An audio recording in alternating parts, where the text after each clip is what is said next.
Good afternoon, ladies and gentlemen. My name is Krista, and I'll be your conference operator today. I would like to welcome everyone to Gap Incorporated Fourth Quarter 2023 Earnings Conference Call. At this time, all participants are in a listen-only mode. For those analysts who wish to participate in the question and answer session after the presentation, you may now press star one to enter the Q&A queue.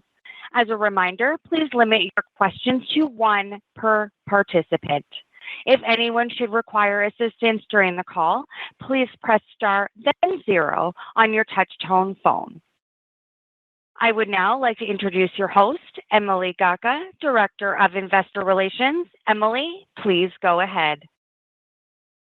Good afternoon, everyone, and welcome to Gap Inc.'s Fourth Quarter Fiscal 2023 Earnings Conference Call.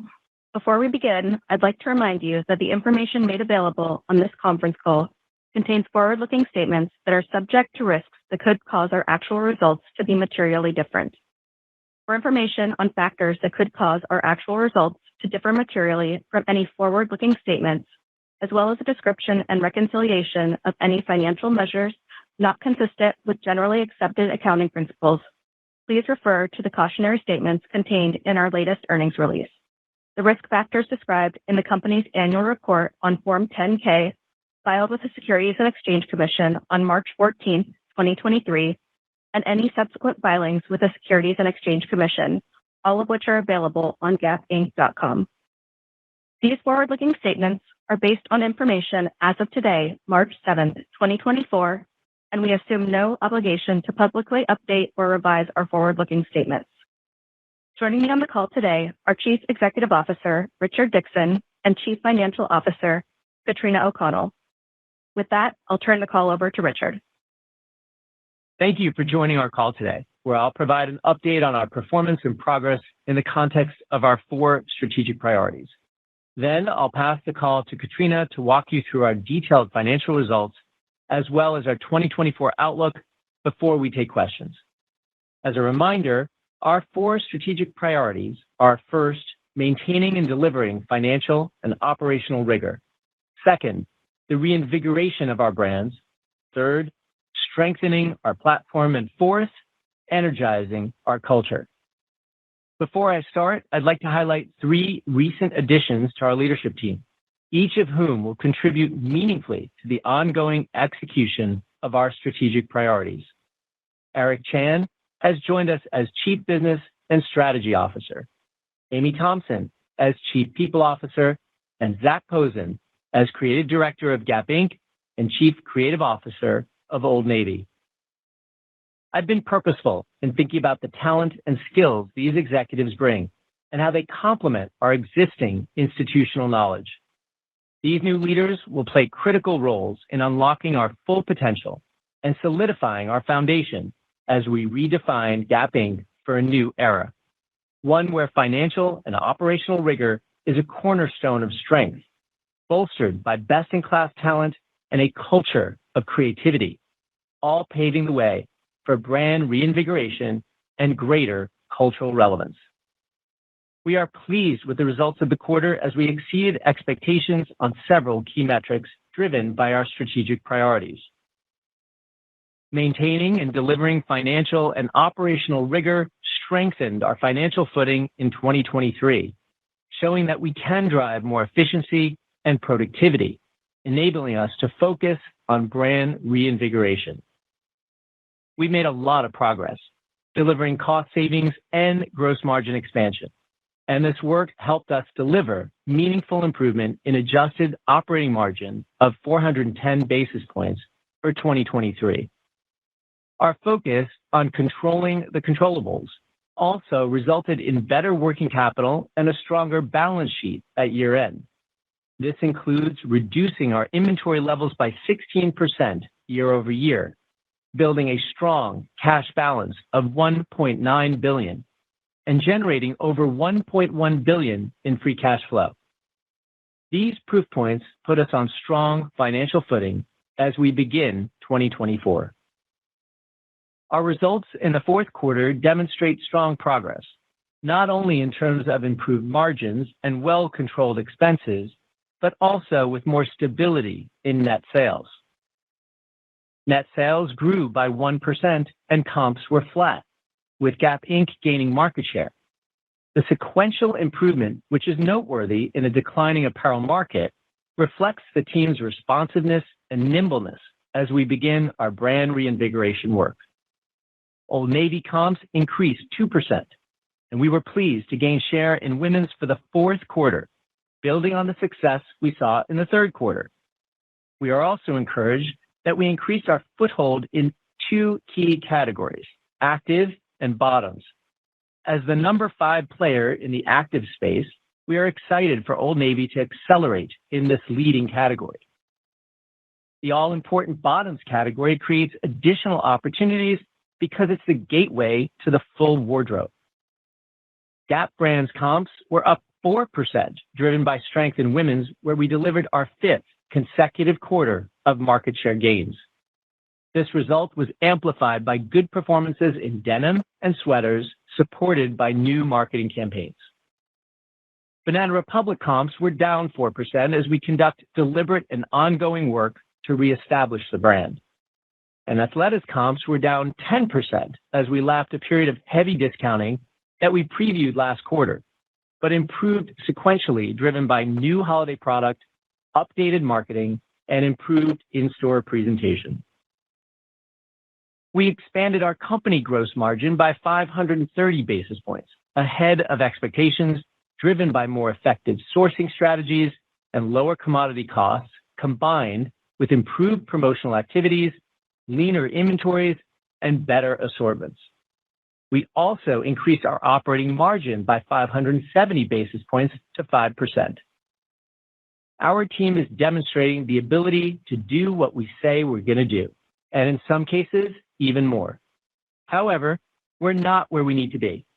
Our ongoing focus on financial and operational rigor will allow us to continue to elevate our performance, improve execution consistency, and set the foundation for our exciting brand reinvigoration work. Turning to our next priority, brand reinvigoration is about driving both relevance and revenue, inspired by our brand's incredible heritage. As a reminder, this strategic priority begins with strengthening the identities and purpose of each of our brands. We are striving for each brand to have trend-right product assortments rooted in customer-centric design thinking and a clear point of view that delivers on both wants and needs. From there, we need to execute several key ingredients. We must consistently deliver product storytelling that excites our customers, supported by compelling merchandising. We need to drive demand with innovative marketing to regain a powerful voice in the cultural conversation. And we must create better, more engaging omni-channel experiences with a clear and compelling pricing strategy. And most importantly, we must execute with excellence along every touchpoint and interaction. These elements form the basis of our brand reinvigoration playbook. While specific execution will differ by brand, we are working with each of our brand teams to implement this playbook holistically and consistently. Now, I'd like to provide an update on the progress of each brand. Let's start with Old Navy. We are encouraged by the sales performance we saw in the back half of 2023 and the growth we delivered in the quarter. We are reasserting Old Navy's authority as the number 2 apparel brand in the U.S. We delivered on-trend products, particularly in women's, active, bottoms, and knit, which performed well in the quarter. Supported by our campaign with Natasha Lyonne, we showcased and leveraged our authority in the bottoms business and saw great response, especially to the tailor pant, the refreshed pixie pant, and the cargo. We are celebrating fashion, family, and fun through more precise marketing and storytelling. Another example of reasserting our authority is Jingle Jammies. We took our famous Jingle Jammies and created Jingle Glammies, supporting it through a compelling social media campaign where influencers paired jammies with going out wear. This demonstrates how we take a product and make it a trend by dialing it up in a relevant way through storytelling. Old Navy is reinforcing value by communicating to customers with more clarity on price and quality, both in stores and online, highlighting the brand's value proposition. We're starting to see the strength of the brand identity evolving and coming alive through online and visual communications. The progress we are making at Old Navy gives us confidence in our ability to build consistency while we deliver against our priorities. Let's turn to Gap brand. We are driving continuous improvement, and Gap has exciting potential as we focus on reigniting the brand dialogue. Gap was built on strong product narratives with brilliant marketing, expressed through big ideas. Gap, in its best days, was a storyteller who could take a product and create a trend using culturally relevant marketing.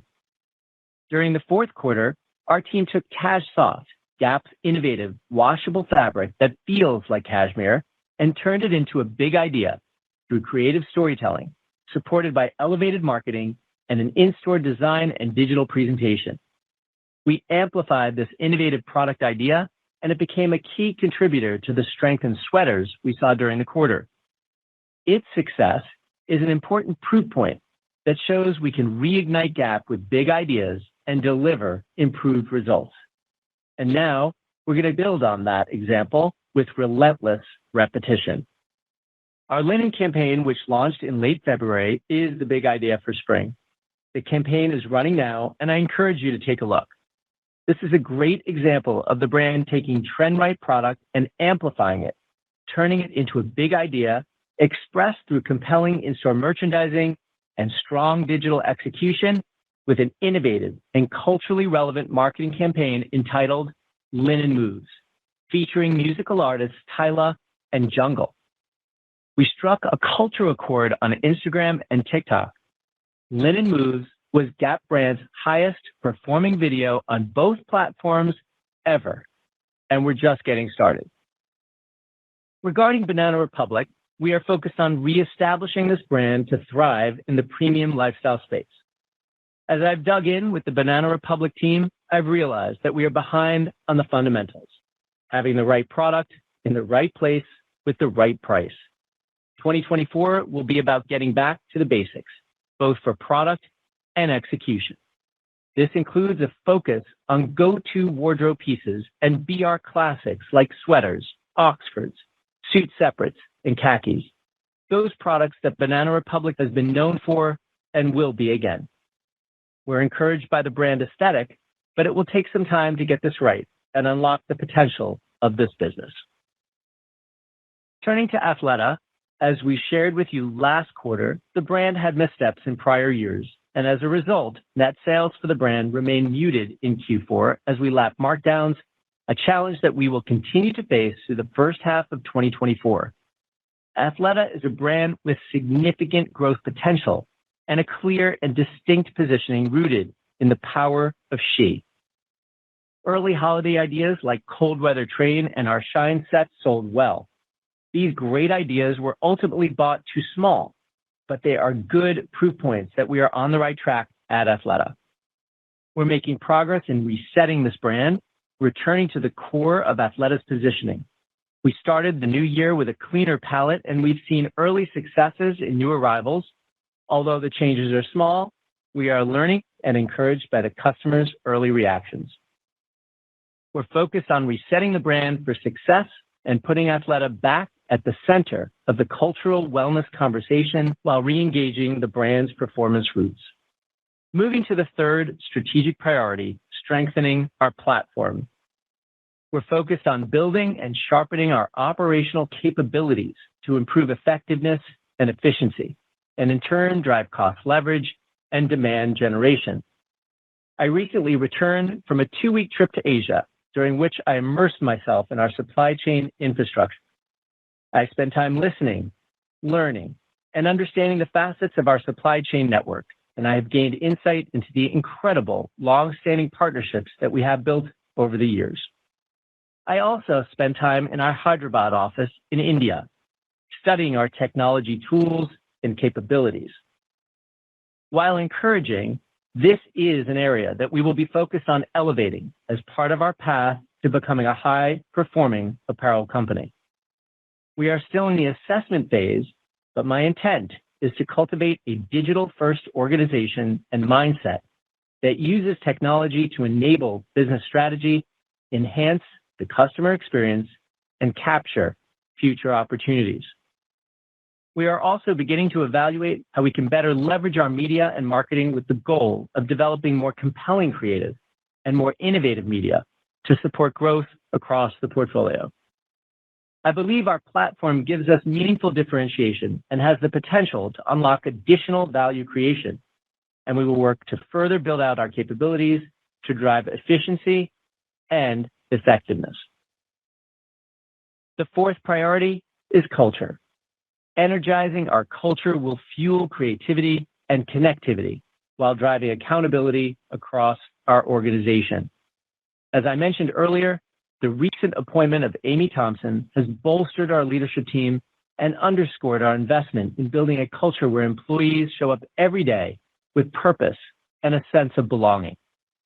Amy is a builder of highly effective cultures that integrate purpose, vision, mission, and values throughout an end-to-end employee experience, all dedicated to driving business success.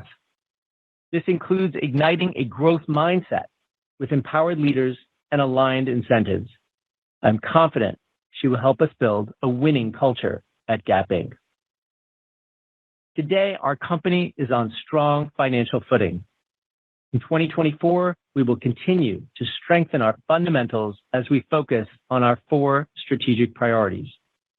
While there is a lot of work to do, I am energized by the progress we have made so far, and I'm inspired by the team's commitment and talent. I want to take a moment to recognize our global team for their ongoing dedication, and I look forward to continuing this work in partnership with them as we drive towards becoming a high-performing apparel company. And now I will turn the call to Katrina for a closer look at our financials and our outlook for 2024. Thank you, Richard, and thanks everyone for joining us this afternoon. We're pleased to report fourth quarter and full year 2023 results ahead of our expectations with market share gains. We remain focused on the discipline we've created around margin recovery, expense actions, inventory management, and maintaining a strong balance sheet. As Richard noted, our financial and operational rigor continues to be foundational as we turn our attention to the reinvigoration of our brands in 2024.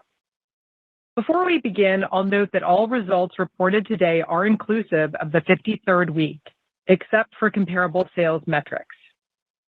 Some of the key highlights from fourth quarter and fiscal 2023 include the following.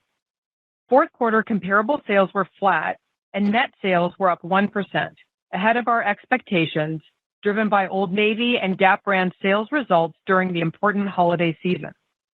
And while full year 2023 comparable sales were down 2% and net sales declined 5% year over year, this performance was in line with the outlook we provided at the beginning of the year, as our financial and operational rigor begins to deliver more consistent performance.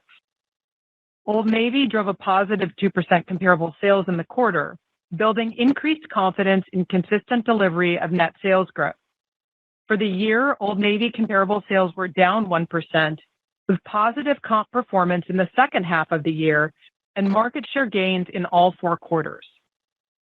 Gap brand drove 4% quarterly comparable sales growth with a positive 1% comp for the year, outpacing the market. We delivered 530 basis points of gross margin expansion in Q4 and 380 basis points of expansion for the year versus last year's adjusted gross margin, resulting from trend-right product, which when combined with well-managed inventories led to improved promotional activity. Margins also benefited from lower commodity costs. We reduced fiscal 2023 SG&A by over $300 million year over year on an adjusted basis as a result of our commitment to financial discipline, all of which resulted in an operating margin of 5% for Q4 and an adjusted operating margin of 4.1% for the year, a 410 basis point improvement versus last year's adjusted operating margin, demonstrating meaningful progress on our path towards profitable sales growth. Inventories ended down 16% year over year and remained well controlled, driving better profitability and working capital. And we ended the year with $1.9 billion of cash on the balance sheet, delivering $1.1 billion of free cash flow for the year. While we enter fiscal 2024 encouraged by the financial progress we've made, we are taking a balanced view of 2024 while we shore up the foundation of our brands. I will discuss our outlook in more detail in a moment. Let me start with fourth quarter results. Net sales for the quarter were up 1% to last year at $4.3 billion, exceeding our previously communicated guidance range, and comparable sales were flat. The 53rd week added approximately 4 percentage points of sales growth in the quarter. Also, the sale of Gap China last year had an estimated 2-point negative impact to Gap Inc. total net sales growth. Now let me provide fourth quarter sales results by brand. Starting with Old Navy, net sales were $2.3 billion, up 6% versus last year, with comparable sales up 2%. This represented the second consecutive quarter of positive comps at the brand. Turning to Gap brand net sales of $1 billion were down 5% versus last year. Excluding the estimated negative impact to sales of 8 percentage points related to the sale of Gap China, net sales would have been up 3% versus last year. Comparable sales inflected positively, increasing 4%, driven by continued strength in women's, which gained market share for the fifth quarter in a row. Banana Republic net sales of $567 million declined 2% year over year, with comparable sales down 4%. Reestablishing Banana Republic will take time, and we know there's work to be done to better execute many of the fundamentals in 2024. Athleta net sales of $419 million declined 4% versus last year. Comparable sales were down 10%. While the sales trend improved versus the prior quarter, net sales performance was still challenged due to tougher comparisons as we anniversary a period of elevated discounting, a dynamic which we expect will continue through the first half of fiscal 2024. While Athleta sales remain negative from the headwinds related to lapping last year's significant promotions, we're encouraged by the positive customer reaction to our new assortments, cleaner store presentations, improved online experiences, better marketing execution, and innovative new customer activations, which give us confidence that the brand's efforts are driving underlying benefits. Now turning to gross margin in the quarter. Gross margin of 38.9% expanded 530 basis points versus last year. Merchandise margin increased 500 basis points in the quarter compared to last year, driven by an estimated 300 basis points of leverage from lower commodity and air freight costs, with the remaining leverage primarily driven by improved promotional activity, ahead of expectations, as strong holiday assortments and well-controlled inventory enabled lower discounting during the season.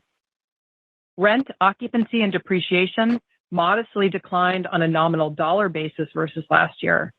As a percentage of sales, ROD leveraged 30 basis points. Now let me turn to SG&A. SG&A was $1.46 billion in the quarter, largely in line with our prior outlook. As a percentage of sales, SG&A of 33.9% leveraged 40 basis points versus last year. Operating income was $214 million, up $244 million versus last year. Fourth quarter operating margin of 5% improved 570 basis points versus last year, driven primarily by gross margin expansion.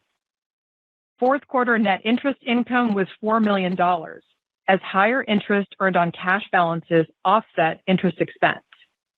Our fourth quarter tax rate was 15.1% and benefited from the release of certain reserves. Earnings per share in the quarter were 49 cents. Now, turning to full year fiscal 2023 results. Net sales were down 5% to last year at $14.9 billion, and comparable sales were down 2%. The addition of the 53rd week contributed approximately 1 point of sales growth to the full year, and the sale of Gap China in fiscal 2022 had an estimated 2-point negative impact to Gap Inc. total net sales growth. Gross margin was 38.8%, expanding 450 basis points versus last year's reported gross margin, and 380 basis points versus last year's adjusted gross margin. Merchandise margin increased 420 basis points versus last year on an adjusted basis, driven by 200 basis points of benefit from lower air freight expense, with the remaining expansion primarily driven by improved promotional activity. Inflationary impacts from commodity costs were relatively neutral to the year, and ROD as a percentage of sales deleveraged 40 basis points versus last year. Reported SG&A was $5.22 billion for the year, or 35% of sales.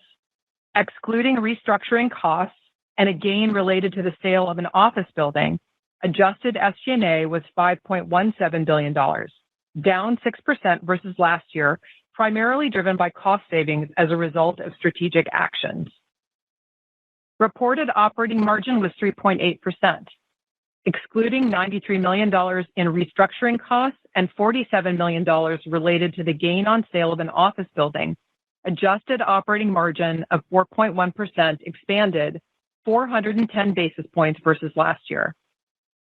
Fiscal year 2023 net interest expense was $4 million, as interest expense was largely offset by interest earned on cash balances. The reported effective tax rate was 9.7% for the year, and the adjusted effective tax rate was 11%. During the year, we received discrete tax benefits from the impact of foreign operations, a transfer pricing settlement related to sourcing activities, and the release of certain reserves. Share count ended at 372 million. Reported earnings per share was $1.34. Excluding the impact of restructuring and the gain on sale of the office building, adjusted earnings per share was $1.43. Adjusted earnings per share includes 29 cents of discrete tax benefits and a 5-cent benefit related to the 53rd week. Now turning to the balance sheet and cash flow. Inventory levels were meaningfully below last year in all quarters, with fiscal 2023 ending inventory declining 16% year over year. We ended the year with cash and equivalents of $1.9 billion, an increase of 54% from last year. Full-year net cash from operating activities was $1.5 billion as a result of our improved operating profit and lower inventory buys. Free cash flow was an inflow of $1.1 billion. We remain committed to delivering an attractive quarterly dividend as a core component of total shareholder returns. During the year, we returned $222 million to shareholders in the form of dividends, representing annual dividends of 60 cents per share. On February 27th, our board approved maintaining a dividend of 15 cents per share for the first quarter of fiscal 2024. In summary, as I reflect on 2023, I'm proud of the discipline and rigor we've brought back into our foundation, which has resulted in meaningful recovery in profits as well as strong free cash flow. I'm also encouraged by the progress we made in the second half of the year, with sales stabilizing in the fourth quarter, led by progress at Old Navy and Gap, early proof points of brand reinvigoration. We remain committed in 2024 to delivering continued improved performance through maintaining our financial and operational rigor. Now, let me turn to our 2024 outlook. Our attention in 2024 remains on controlling the controllables: gross margin recovery, expense discipline, inventory management, and maintaining a strong balance sheet, while we continue the foundational work related to our brands as we aspire to drive relevance and revenue. We expect this rigor to deliver roughly flat sales, excluding the 53rd week, while delivering low to mid-teens operating income growth. Let me provide some details on our outlook. Starting with the full year 2024. Our outlook of flat net sales year over year, excluding the 53rd week, assumes continued performance at Old Navy and Gap, offset by challenging comparisons for Athleta in the first half of the year as the brand laps elevated discounting from 2023 and a longer recovery timeline at Banana Republic. This net sales outlook also contemplates the following unique dynamics. First, as a reminder, 2024 is a 52-week year, but will be compared in total to a 53-week year in 2023. The loss of the 53rd week results in a detrimental impact of approximately $160 million to fiscal 2024 net sales. It's worth noting that the timing shifts associated with the 53rd week are expected to be impactful to both Q1 and Q4 in 2024. In the first quarter, we expect to benefit from the timing shifts as we lose a low-volume week in February and add a modestly larger week in May. Additionally, the fourth quarter is expected to be negatively impacted by the loss of the 53rd week. Second, we have embedded multiple scenarios that contemplate modest headwinds in the first half of the year related to late deliveries as a result of geopolitical issues in the Red Sea. We currently expect that impact will moderate in the second half of 2024, but we will monitor the situation closely as we move through the year. And third, we're not anticipating major changes to consumer dynamics and macroeconomic pressures in 2024. In addition, I'd like to comment on the potential impact of the recent CFPB ruling on late fees for credit card holders. Our outlook assumes a mid-year implementation of the ruling, which we expect to be largely offset in 2024 by other levers within our credit card program. Now, moving to gross margin. We anticipate gross margin expansion of at least 50 basis points for the full year compared to fiscal 2023's gross margin of 38.8%. Our gross margin outlook is driven by the following factors. We expect commodity cost tailwinds in the first half of the year, which we anticipate will become largely neutral in the second half of the year. We expect ROD to deleverage modestly on the lower sales volume resulting from the loss of the 53rd week. And we continue to take a measured view of the consumer environment in fiscal 2024, particularly as we lap significant improvements we delivered in promotional activity during 2023. Regarding SG&A of $5.1 billion is expected to decline year over year as we benefit from $150 million in reductions related to last year's strategic actions and lower costs from the loss of the 53rd week, which are partially offset by wage inflation. We are committed to strong financial discipline, and we will continue to identify and pursue efficiencies as we drive our strategic plan. Considering the above dynamics regarding sales, gross margin, and SG&A, we see a clear path towards delivering low to mid-teens operating income growth in fiscal 2024 versus the $606 million of adjusted operating income in 2023. We expect full-year net interest expense to be similar to fiscal 2023, with interest expense being largely offset by interest on cash balances. However, we will be watching Fed actions to determine if lower interest rates over time might impact this dynamic in the year. We are planning for a more normalized tax rate of 28% in 2024. This compares to 9.7% in fiscal 2023, as we benefited from several discrete tax items, which, as previously noted, added approximately 29 cents to fiscal 2023 earnings per share. We are planning capital expenditures of about $500 million for the year. Now, let me share some color on our outlook for the first quarter of fiscal 2024. We're pleased with the trends quarter to date and are planning for net sales in Q1 to be roughly flat versus Q1 2023. Consistent with our full-year view, our first quarter outlook assumes continued performance at Old Navy and Gap, offset by challenging comparisons for Athleta and a longer recovery timeline at Banana Republic. As it relates to first quarter gross margin, we expect at least 100 basis points of expansion compared to the adjusted gross margin of 37.2% in the first quarter of fiscal 2023, driven by commodity cost tailwinds. We continue to take a prudent approach in relation to the promotional environment in the first quarter, and we're planning SG&A of approximately $1.2 billion in the first quarter of fiscal 2024. In closing, we're pleased to deliver strong financial results during both the fourth quarter and the full year, demonstrated through gross margin expansion, expense discipline, lean inventory, and strong cash generation. The financial and operational rigor that we've worked to develop and will continue to pursue is enabling us to focus on reinvigorating our brands with the goal of generating sustainable, profitable growth and delivering value for our shareholders over the long term. With that, we'll open up the line for questions. Operator? Reminder for those analysts who wish to participate in the question and answer session after the presentation, you may now press star 1 to enter the Q&A queue. Our first question comes from the line of Adrienne Yih from Barclays. Please go ahead. Great. Thank you very much. Good afternoon and congratulations to everybody on the Gap team. Richard, my first question is, the hiring of Zac Posen as Chief Creative of Gap Inc., but also Chief Creative of Old Navy. So number one, sort of where his focus obviously is going to be on Old Navy, but how are you expecting him to be used more broadly across Gap Inc.?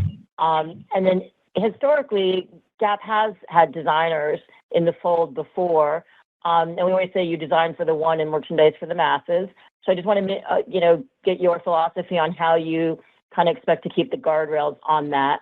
And then, Katrina, if you could just help us with the $5.1 billion OpEx. It seems very flattish, but you had mentioned that there were opportunities.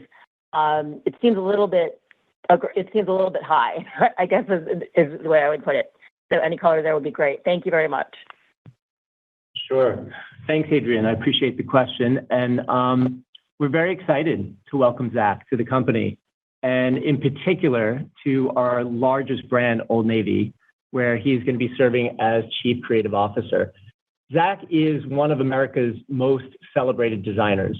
His creative expertise, his cultural clarity has consistently evolved American fashion, making him really a great fit for the company as we engage our culture and look to reinvigorate our storied brands.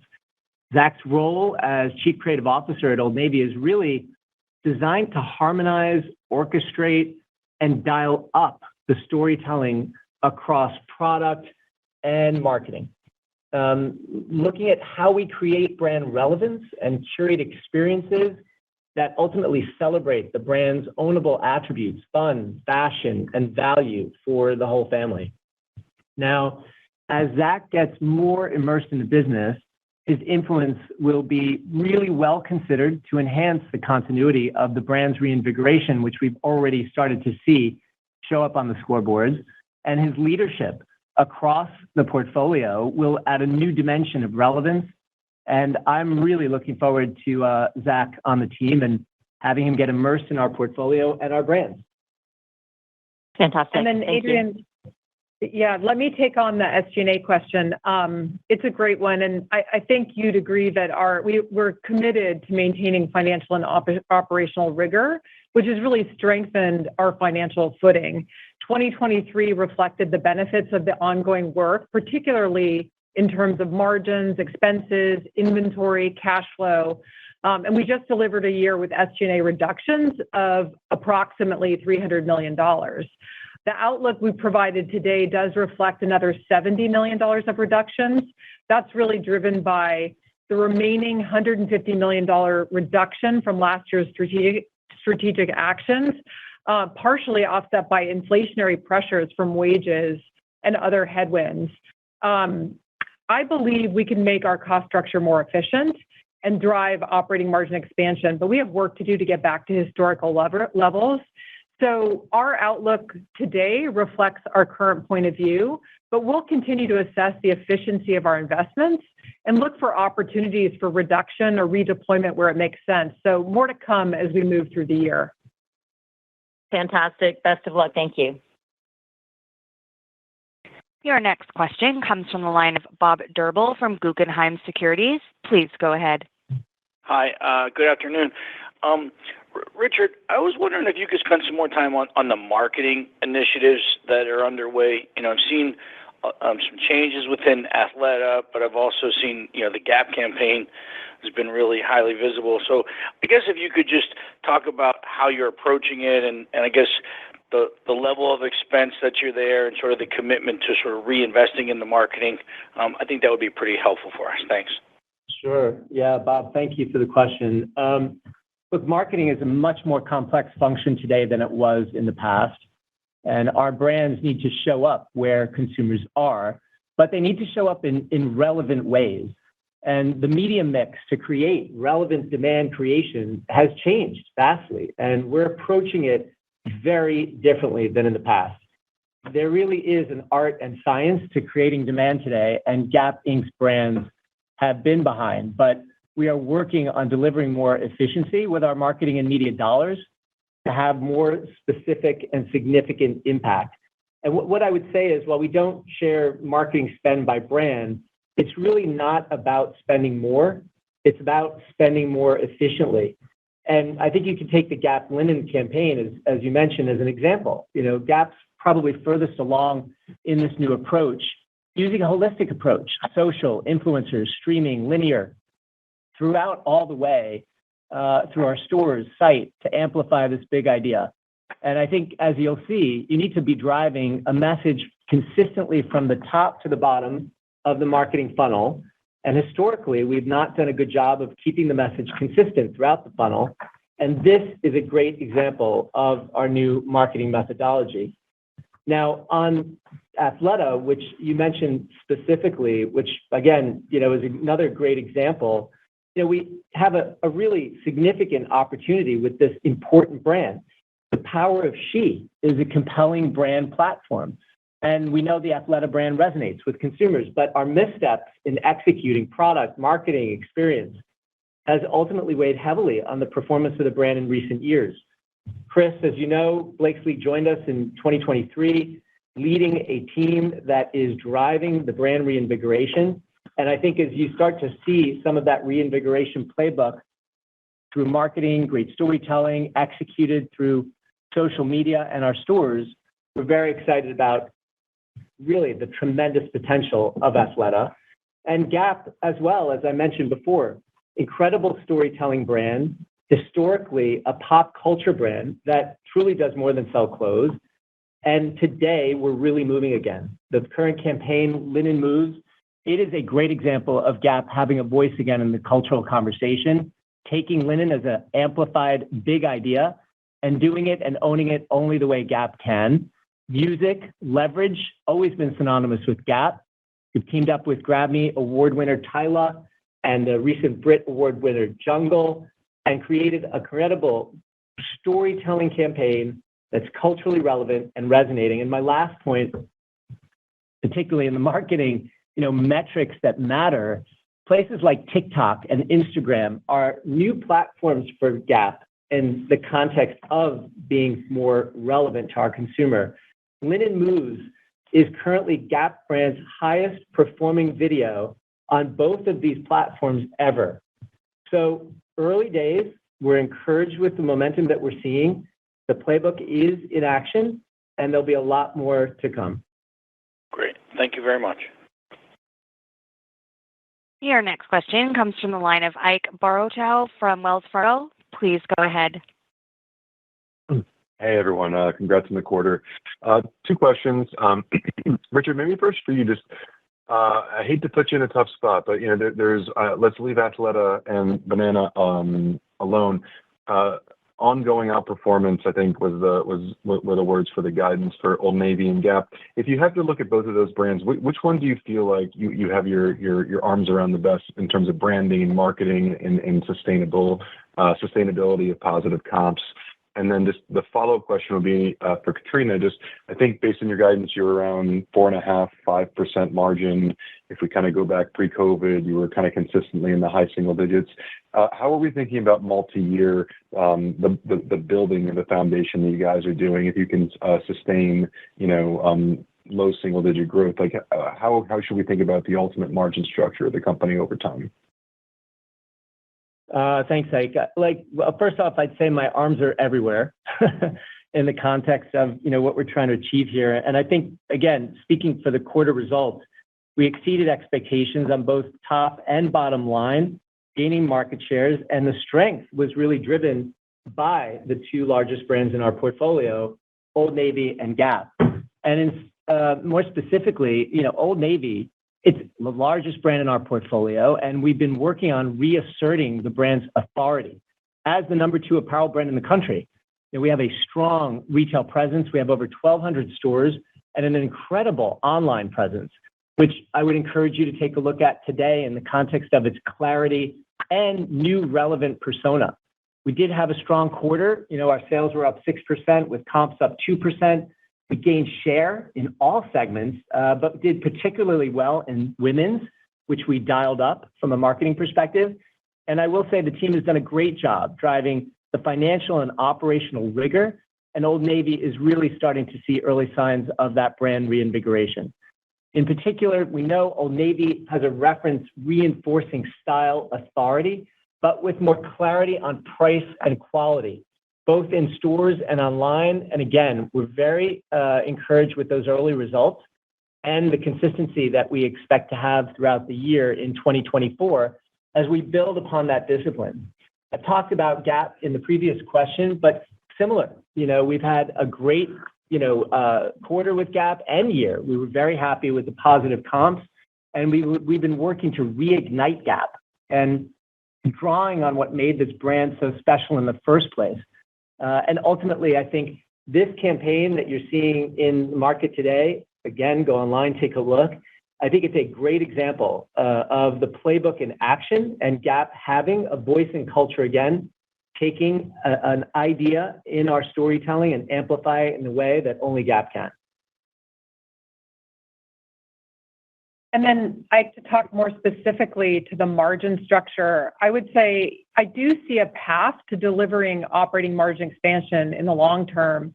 But we have work to do to get back to historical levels.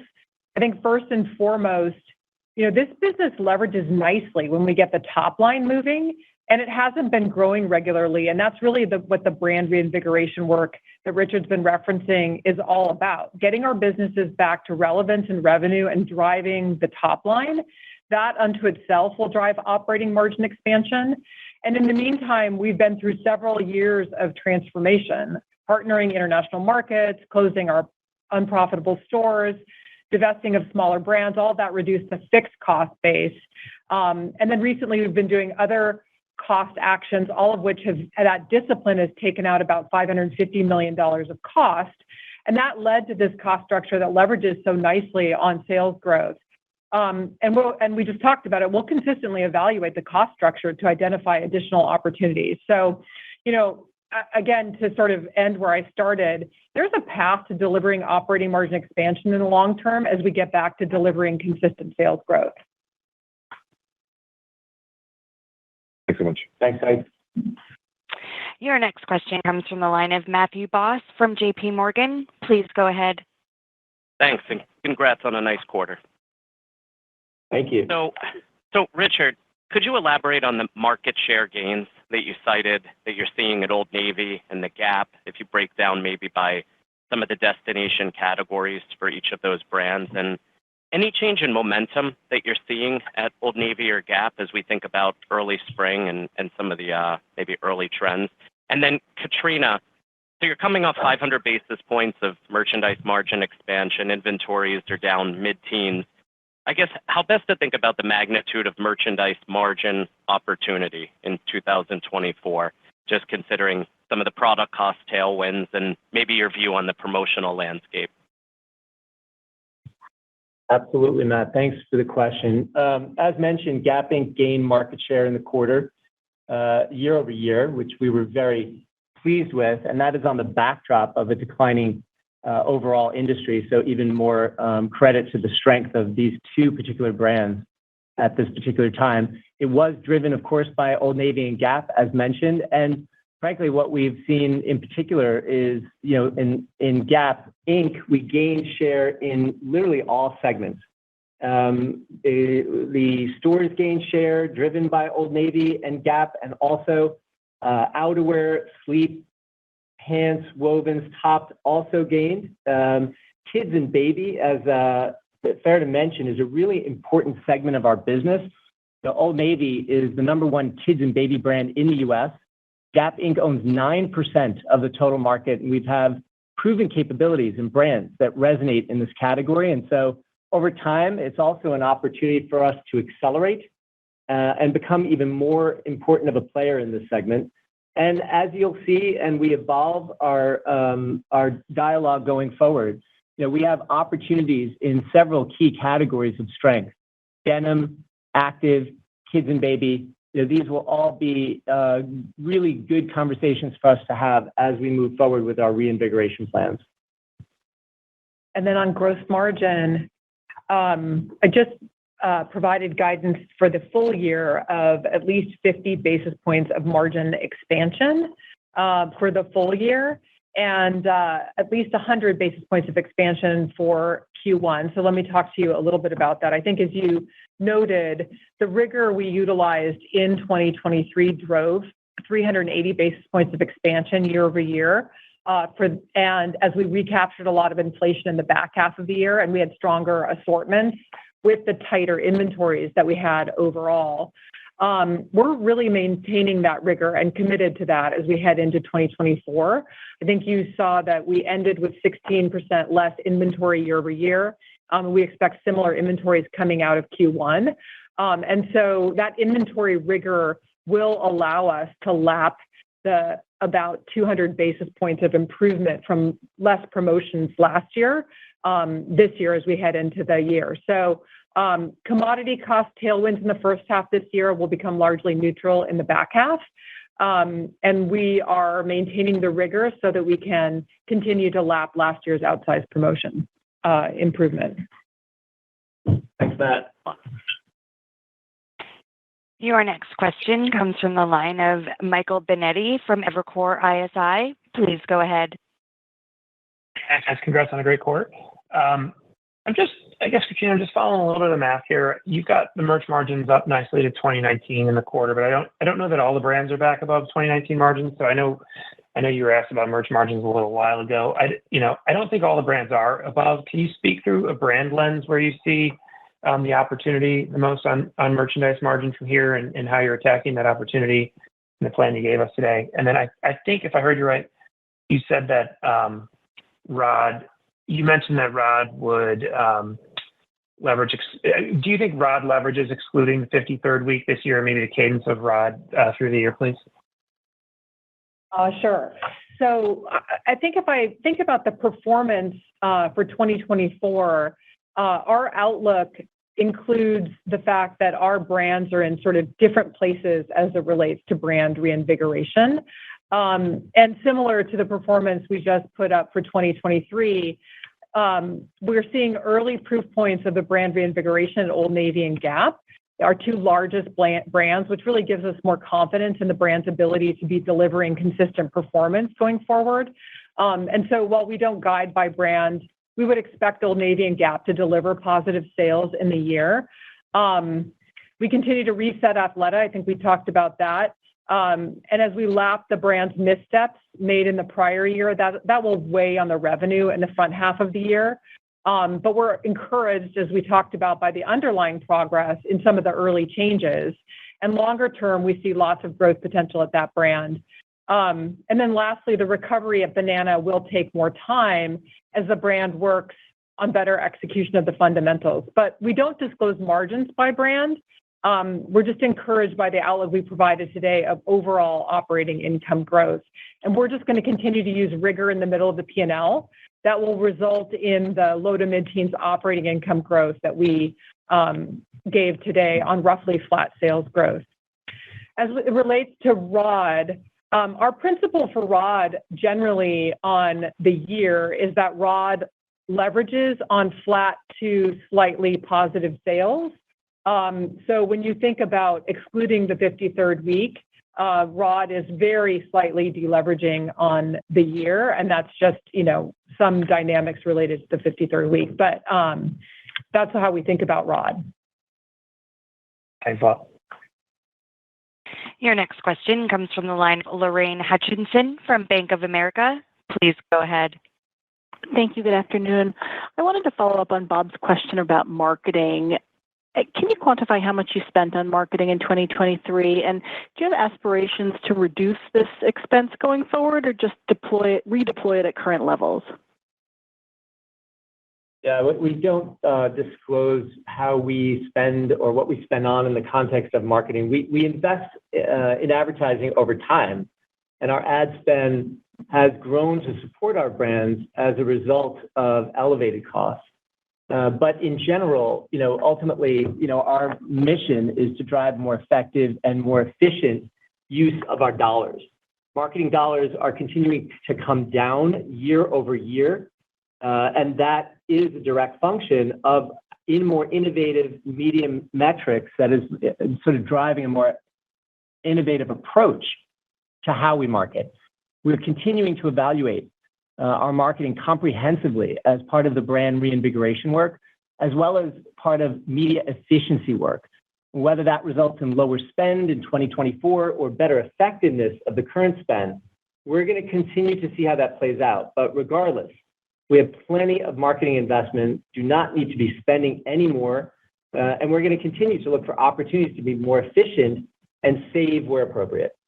And Lorraine, to be helpful, as Richard said, marketing dollars were down year over year in 2023. On our lower sales volume, marketing was about 5.9% of sales, which is below the prior year's 6.7%. So as we have slowly been pulling marketing down, as Richard said, we really are more focused on effectiveness and efficiency, and we'll see how that plays out in 2024. Thank you. Thanks, Your next question comes from the line of Brooke Roach from Goldman Sachs. Please go ahead. Good afternoon, and thank you for taking our question. I was hoping you could elaborate a bit more on the Athleta business. It sounds like some nice underlying proof points in some of the changes have been delivered in fourth quarter, but you're speaking to a tough first half on compares. Can you talk a little bit about the outlook that you see on any key line items that we should be looking out for in the second half across new product initiatives, marketing and merchandise, and whether or not the underlying outlook provided today assumes an inflection back to growth this year for the brand? Yeah, thanks, Brooke, for the question. And Athleta is a really important brand in our portfolio. We believe that it has significant long-term potential.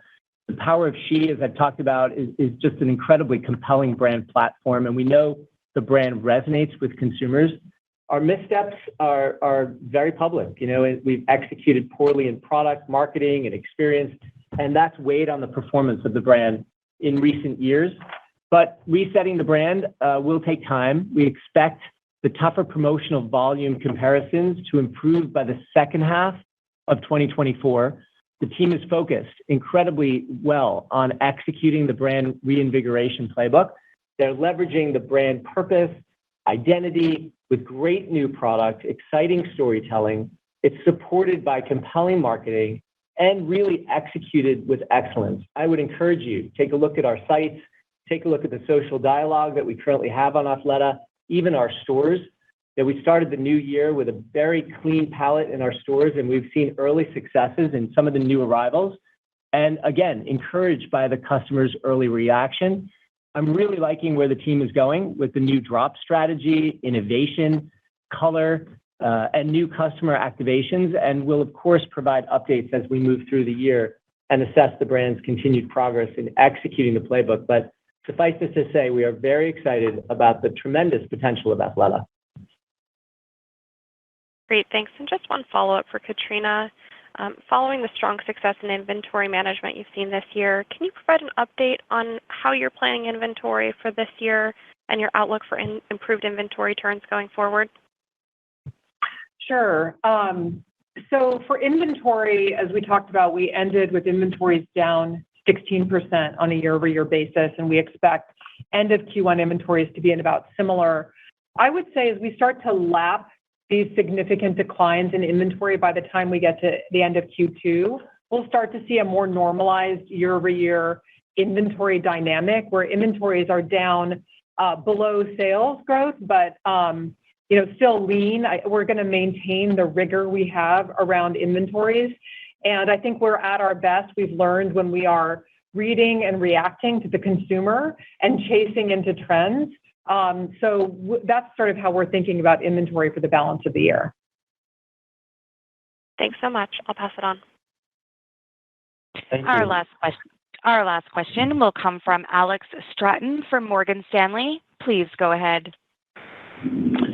Perfect. Thanks a lot for taking the question. Congrats on a nice quarter. Just on your comments for this continuation of the trend at Old Navy and Gap on the top line, I'm just trying to understand what that means as it relates to sales growth. Should Gap continue to bleed, or what's the right size of that business over time? And then can Old Navy return to growth? And then I just have a quick follow-up. Thank you. Yeah, look, I think as we've said, our brands are all in different stages of reinvigoration. And ultimately, as we see the performance on Old Navy and Gap in particular, we're incredibly encouraged. I mean, as you've seen with Gap, the continuation of our reignition is working well. Again, we had a great quarter in Gap, comp up 4, Old Navy up 2. As we described, these are not necessarily overnight fixes. It will take time. But as a high-performing company, we want to do what we say we're going to do. And that is also setting up expectations that we believe that we can meet. We're, of course, aspiring always to outperform. And we believe that our outlook really reflects that each one of our brands is in a different point of reinvigoration. Again, very encouraged with the comps on Old Navy and Gap and the early work on reinvigoration, which again is supported by financial and operational discipline, is really showing up on the scoreboards. I have noted Banana Republic has more foundational work to do to recover. The brand is a great brand. It's got great potential. The new aesthetic is resonating, but the product architecture, pricing, in stock, really the fundamentals need continued work and effort, and the brand will take some time to reestablish. And as mentioned, Athleta is making good underlying progress, but tougher comparisons from last year as the brand's lapping significant promotional volume, and it's weighing on the revenue performance. Now, we're going to continue to do this probably through the first half of 2024. And as the headwinds from the promotions last year abate in the second half, we're energized by the potential of the brand and its brand reinvigoration work and the ability to see that brand show up better in performance. That's helpful. Thanks a lot. Maybe, Katrina, one for you. Just on the guidance for the year, it looks like you have margin improvement following the first quarter. Can you just talk about what enables that? Yeah, I would say broadly, as I think about margins for 2024, we have commodity benefits that come in the first half of the year. Those become largely neutral. And then really, we're just anniversarying the benefits from last year in the significant improvement that we saw in promotions. So we'll see where everything lands. But the guidance, as you say, was at least 50 basis points of expansion versus last year for the year, and at least 100 basis points of expansion for first quarter. Thanks a lot. Thank you. Thank you. We've reached the end of the question and answer session. That does conclude today's conference call. Thank you for your participation.